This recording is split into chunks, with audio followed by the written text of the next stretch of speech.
இந்திய சுதந்திர போராட்டத்திலும் இந்திய வரலாற்றிலும் முக்கிய இடம் பெற்றவர் நேதாஜி சுபாஷ் சந்திர போஸ்.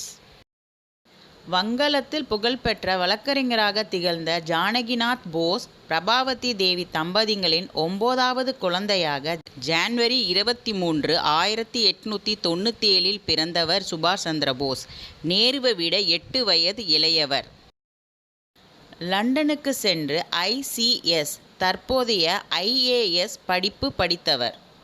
முதல் வகுப்பில் தேறினார். ஆனால் வெள்ளையர் ஆட்சியில் கலெக்டராக வேலை பார்க்க பிடிக்காமல் ICS பட்டத்தை வாங்காமலே இந்தியா திரும்பினார். காந்தியை சந்தித்தார். காங்கிரஸில் சேர்ந்தார். சுபாஷ் சந்திர போஸும் நேருவும் நெருங்கிய நண்பர்கள் ஆனார்கள். சுதந்திர போராட்டத்தில் கைது செய்யப்பட்ட நேதாஜி பர்மாவில் மாண்டலே என்ற இடத்தில் உள்ள சிறையில் அடைக்கப்பட்டார். விடுதலை அடைந்த பின் 1938 ஹரிப்புராவில் நடந்த காங்கிரஸ் மாநாட்டின் தலைவராக தேர்ந்தெடுக்கப்பட்டார்.